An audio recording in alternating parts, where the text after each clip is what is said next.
बहू, मेरा एटीएम मुझे लौटा दे। आज कितनी तारीख हो गई, अभी तक पेंशन नहीं आई मेरी। कनक जी खुद से बातें करते हुए दीवार पे लगे कैलेंडर को उंगलियों से छूकर देखते हुए बोली, कैलेंडर देखने से पेंशन नहीं आ जाएगी माँ जी। वैसे पेंशन का क्यों इंतजार हो रहा है? अभी तो दवाइयाँ भी खत्म नहीं हुई होंगी। आपकी और आपको पिछले महीने ही तो 500 रुपए दिए थे। क्या किया आपने उतने रुपए का? गोलगप्पा खा लिया क्या? कनक जी की बहू संध्या ने आंखें तरेर कर बोली, अरे नहीं बहुरिया, आजकल घुटनों में दर्द ज्यादा हो रही है, इसीलिए एक बार मालिश करने वाली को बुला लिया था और मालिश के तेल की नई बोतल भी बाजार से मंगा ली। उसके बाद के बचे कुछ पैसे से परी 8 वर्षीय पोती को चिप्स खरीद दी थी। अब कुछ पैसे नहीं बचे, एक बार पेंशन आ जाए तो मालिश वाली को फिर से बुला लूं, बड़ा आराम होता है। कनक जी ने सफाई दी, बस रहने दीजिए माँ जी, इसी फिजूल खर्ची की वजह से आपका एटीएम अब मेरे पास है। अभी छोड़िए इन बातों को, रात हो रही है, मुझे सोना भी है। आपका क्या, कितनी भी देर में सोएंगी तो कौन सा मेरी तरह सुबह जगना है। आराम से जब मर्जी तब सो जाओ और बना बनाया खाओ। मुंह बिचकाते हुए संध्या ने बोला और एक थाली में रोटी लेकर कनक जी के आगे रख दी। कनक जी ने देखा थाली में मुड़ी हुई रोटी और उसके ऊपर दूध डाल दिया गया है। दूध इतना कम है कि वह घी के समान प्रतीत हो रहा है। कनक जी की आंखें भर आईं। थोड़ी देर पहले बैगन की भाजी बनाने की खुशबू आ रही थी, पर बहू ने उन्हें ये खाने को दिया है। बचत के नाम पर उनके हिस्से की सब्जी बचाती हैं। अपनी झुर्रियां पड़ी गालों पर आए कुछ निरही बूंदों को अपने सूती साड़ी के आंचल से उन्होंने पोंछ लिया और खाने की थाली को प्रणाम कर भूखे सोने चली गईं। माँ माँ की आवाज से कनक जी की सुबह जब आँख खुली तो सामने उनका बेटा सुरेश खड़ा था। तुमने रात में खाना नहीं खाया? संध्या ने तुम्हारे खाने की थाली को देख कर मुझे अभी बताया। वो बेटा, तू तो जानता है तेरी माँ को मीठा नहीं चटपटा पसंद है। ऊपर से दूध भी इतना कम था कि सूखी रोटी खाने की इच्छा नहीं हुई। कनक जी बोली, माँ अगर चिप्स से पेट भर गया तो बताओ ना, झूठ क्यों बोल रही हो? परी के हिस्से का दूध तुम्हें तुम्हारी बहू देती है ताकि तुम स्वस्थ रहो। अब बुढ़ापे में इतना चटोरापन ठीक नहीं, बीमार पड़ोगी तो कितना खर्च होगा।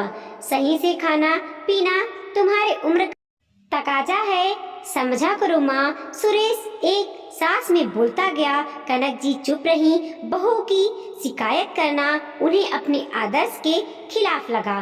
परी के हाथों से प्यार से एक चिप्स खाया था उन्होंने। कैसे बहू ने अपनी नाकारी को उल्टे इनके पल्ले में डाल दिया था। कौन सुबह सुबह बेटे को बताए कि उसकी पत्नी उसकी माँ को सही ढंग से खाना भी नहीं परोसती। वैसे बेटे को बताकर भी क्या है, उसे खुद समझना चाहिए माँ के दर्द को। फैक्ट्री में डबल शिफ्ट काम करके उसकी भी मति भ्रष्ट हो गई है। बहू उसे प्यार से उनके बारे में जो भी बता देती है वही बातें उसे सही लगती हैं। अगर ऐसा ना हुआ होता तो खाना ना खाने की वजह से पहले वह उसने उनकी तबीयत के लिए पूछता। देखो माँ, संध्या ने कितनी समझदारी से घर संभाल रखा है, याद है तुम्हें?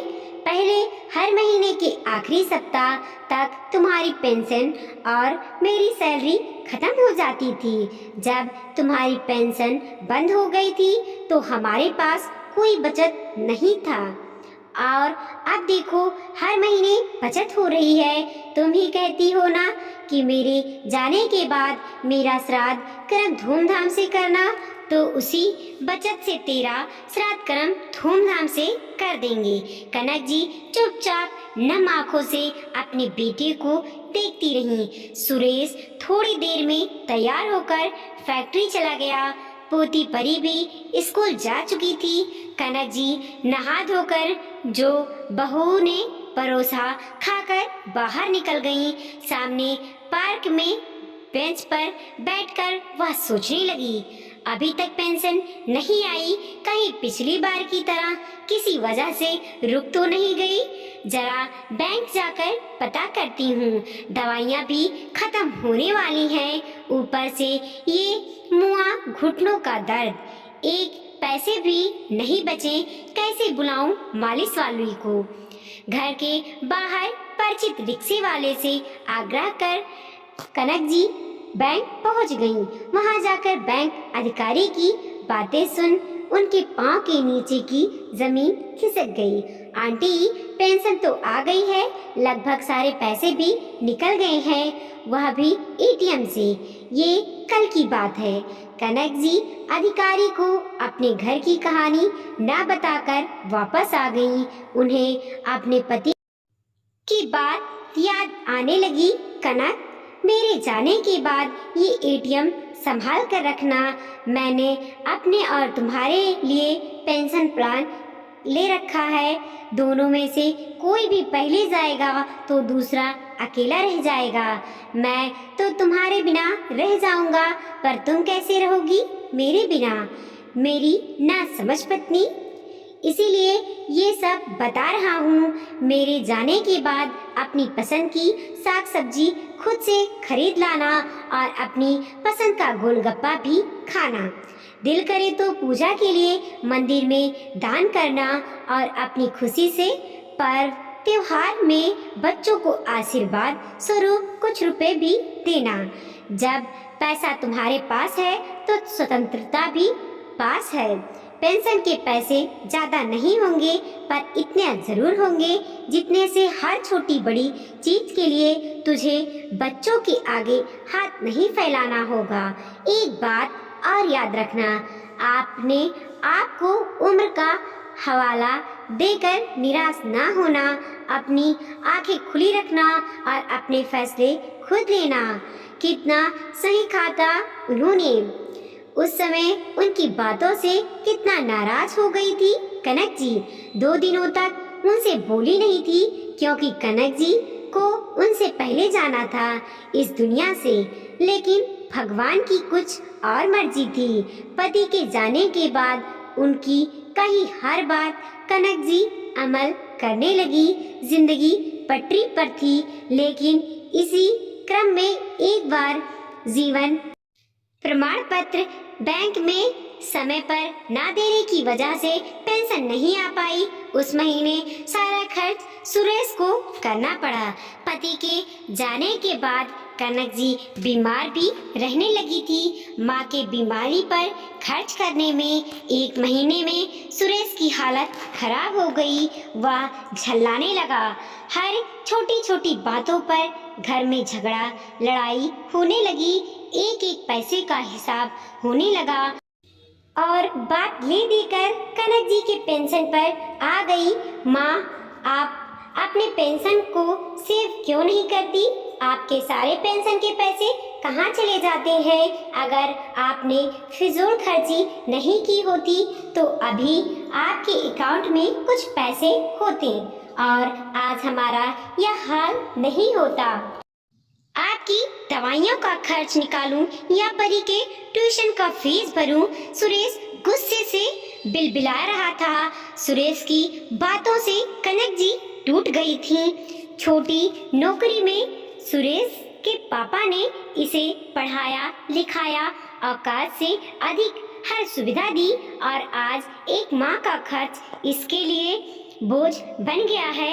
अपनी पसंद की सब्जी लाती हूँ तो पूरे परिवार के सब्जी का खर्चा कम होता है। पोती को प्यार से कुछ खरीद देती हूँ तो दादी होने का सुख मिलता है और कभी कभी रोड किनारे से गोलगप्पे खा लेती हूँ तो ये फिजूल खर्ची कैसे हो गई? हर महीने अपने लिए सर्फ, साबुन, दवाइयाँ और कुछ ड्राई फ्रूट्स मंगाती हूँ, तो यह भी तो उन्हीं का खर्चा कम करती हूँ। अगर मैं ना करती तो इन्हें ये सब करना होता। खैर, बेटे की बातों से दिल इतना टूट गया था कि उन्होंने अपना एटीएम बहू को दे दिया और कहा, मेरा एटीएम को रख और सारे खर्च करके बाद में बचत भी करना, ताकि कभी मैं बीमार पड़ूं तो उस बचत से मेरा इलाज हो, और अगर बीमार पड़े बिना मर जाऊं तो उस बचत से मेरा श्राद्ध कर्म कर देना। तभी से एटीएम संध्या के पास था। कनक जी की तंद्रा कॉल बेल की आवाज से भंग हुई। जब वह कमरे से बाहर आई तो संध्या दरवाजे पर खड़ी किसी व्यक्ति से कुछ ले रही थी। इन्हें देख उसने उस सामान को अपने आंचल में छुपा लिया और बिना कनक जी से कुछ कहे अपने कमरे में चली गई। कनक जी को सारी बातें समझ में आ गईं।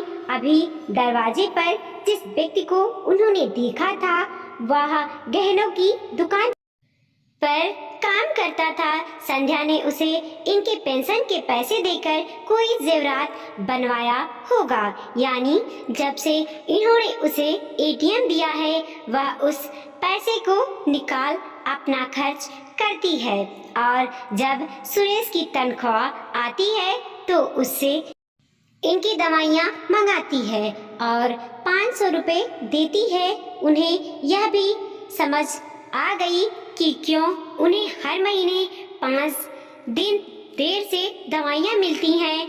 सुरेश की सैलरी महीने खत्म होने पर आती है, जबकि उनकी पेंशन महीने खत्म से 5 दिन पहले आती है। कनक जी गुस्से से बड़बड़ाने लगी, यही इसकी बचत है। जब से एटीएम दिया है ना सही से सब्जी खाने को मिलती है, ना मंदिर में दान किया, और अपनी पसंद के गोलगप्पे को खाए कई महीने हो गए। हर जरूरत और शौक के लिए इनसे मांगना पड़ता है। एक मालिश के लिए, तेल के लिए 5 दिन से दर्द सह रही हूँ। परी को भी कुछ देने से पहले सोचना पड़ता है। सही कहते थे सुरेश के पापा, एटीएम तेरी आज़ादी है। जब तक यह तेरे पास है तब तक तू स्वतंत्र है। इसी के बदौलत तू अपना ख्याल रख सकती है। कनक जी अपने पति के तस्वीर के पास जाकर रोने लगी। सही कहते थे आप, आपकी पत्नी नासमझ है। अच्छा हुआ आप यह देखने से पहले चले गए, मुझे भी अपने पास बुला लो। तभी परी दौड़ती आई और उनके गले से लिपट गई। परी, मेरी रानी पोती, कैसी है मेरी जान? आज क्या पढ़ाई हुई स्कूल में? पोती के माथे को चूमते हुए उन्होंने कहा, दादी तुम्हें पता है गीता में कहा गया है, अन्याय सहना अन्याय करने से ज्यादा बड़ा पाप है। आज हमारी मोटिवेशनल क्लास थी। परी मुस्कुराते हुए बोली और फिर भागते हुए दूसरे कमरे में चली गई। परी चली गई पर कुछ ऐसा कह गई जिसकी कनक जी को सबसे ज्यादा जरूरत थी। कुछ सोच समझकर उन्होंने अपने सबको यथार्थ में बदलने के लिए फोन घुमाया और जोहरी से बात कर सारा माजरा समझ गई। तभी संध्या कमरे से बाहर निकली और उनसे नजरें छिपाकर रसोई में जाने लगी। सुन बहुरिया, आज खाने में दूध रोटी नहीं, पालक की पकौड़ी वाली सब्जी बना। तुझे जब से एटीएम दिया है तूने ऐसी बचत शुरू की है कि अच्छा खाने को तरस गई हूँ। कनक जी ने ऊंची आवाज में कहा, माँ जी थोड़ा तो उम्र के तगाजे को ध्यान में रखिए। इस बुढ़ापे में इतना चटर पटर खाना ठीक नहीं। पालक अभी 100 रुपये किलो है और तेल भी बहुत महंगा है। बचत नहीं करूँगी तो आपके बीमारी और श्राद्ध में कैसे खर्च करूंगी। मुंह घुमाते हुए संध्या ने तपाक से जवाब दिया। मेरी श्राद्ध को छोड़, वह तो मरने के बाद की बात है। अभी मैं जीवित हूँ। पहले ये बता कि तेरे पाँव में ये नए चांदी के बिछिए कहाँ से आए? मेरे पेंशन के पैसे से बचत करके, कनक जी बोली। पेंशन के पैसे? नहीं नहीं, ये तो मेरी माँ ने मेरे लिए भेजे थे। अपनी झूठ पकड़े जाने से संध्या हकलाने लगी। देख बहुरिया, मुझे सब पता है। आज मैं बैंक गई थी। तू हर महीने पेंशन आते ही एटीएम से निकाल लेती है और मुझ पर खर्च की जगह अपने लिए पायल और बिछुआ बनवाती है। अभी मैंने जोहरी के नौकर को दरवाजे पर भी देखा है। तुझे एटीएम देकर मैंने गलती कर दी। अभी के अभी मेरा वो एटीएम मुझे वापस कर, वरना तेरी सारी करतूत सुरेश को बता दूंगी और आज के बाद अगर इस तरह की हरकत की तो मुझसे बुरा कोई नहीं होगा। इस बार मैं तुझे सुधरने का मौका देती हूँ। कनक जी ने सीधे शब्दों में उसे समझा दिया। उनकी बातें सुनते ही संध्या उनके पैरों पर गिर पड़ी। माँ जी, मुझे माफ कर दीजिए। सुरेश को यह सब नहीं बताइएगा। मुझे लालच आ गया था। मैं अभी आपका एटीएम आपको वापस कर देती हूँ। एटीएम लेकर कनक जी वहाँ से अपने कमरे में गई और अपने पति के फोटो के नीचे रखे तख्ते पर उसे रख दिया और तस्वीर से बोली, बहू की कोई बात सुरेश को बताना नहीं चाहती। वह बेचारा थका मांदा घर आता है। मेरी बातों से घर की शांति भंग होगी।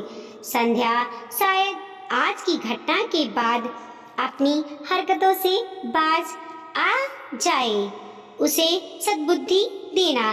मैं चली मालिश वाली को फोन करने, कल उसे बुला लूंगी और उससे पहले एटीएम से खाते में बचे कुछ रुपए निकाल लूंगी। आपने सही कहा था, एटीएम बुढ़ापे का सहारा है। आपने जाने के बाद भी मेरा उतना ही ख्याल रखा जितना पहले रखते थे। कनक जी को महसूस हुआ कि उनके पति तस्वीर में नहीं, उनके साथ उनकी बगल में खड़े मुस्कुरा रहे हैं। दोस्तों, यह बात बिल्कुल सही है कि उम्र के तगाजे अनुसार हमें ढलना चाहिए, लेकिन इसका मतलब यह नहीं कि जिंदगी में निराशा को चुन लिया जाए। कनक जी ने अपनी आंखें खुली रखी और अपने जीवन में उल्लास को महत्व दिया। एक उम्र के बाद हमें कुछ चीजों से रिटायरमेंट तो लेनी चाहिए, पर अपनी शर्तों पर। कनक जी के पति के बातों से आप कितना सहमत हैं कि बुढ़ापे में आर्थिक स्वतंत्रता और मानसिक स्वतंत्रता फैसला लेना ज्यादा जरूरी है? जरूर बताएं। वीडियो लाइक कीजिए, कमेंट कीजिए और अपने दोस्तों के साथ जरूर शेयर कीजिए। चैनल पे नए हैं तो प्लीज सब्सक्राइब कीजिए और देखते रहिए मोटिवेशनल स्टोरी।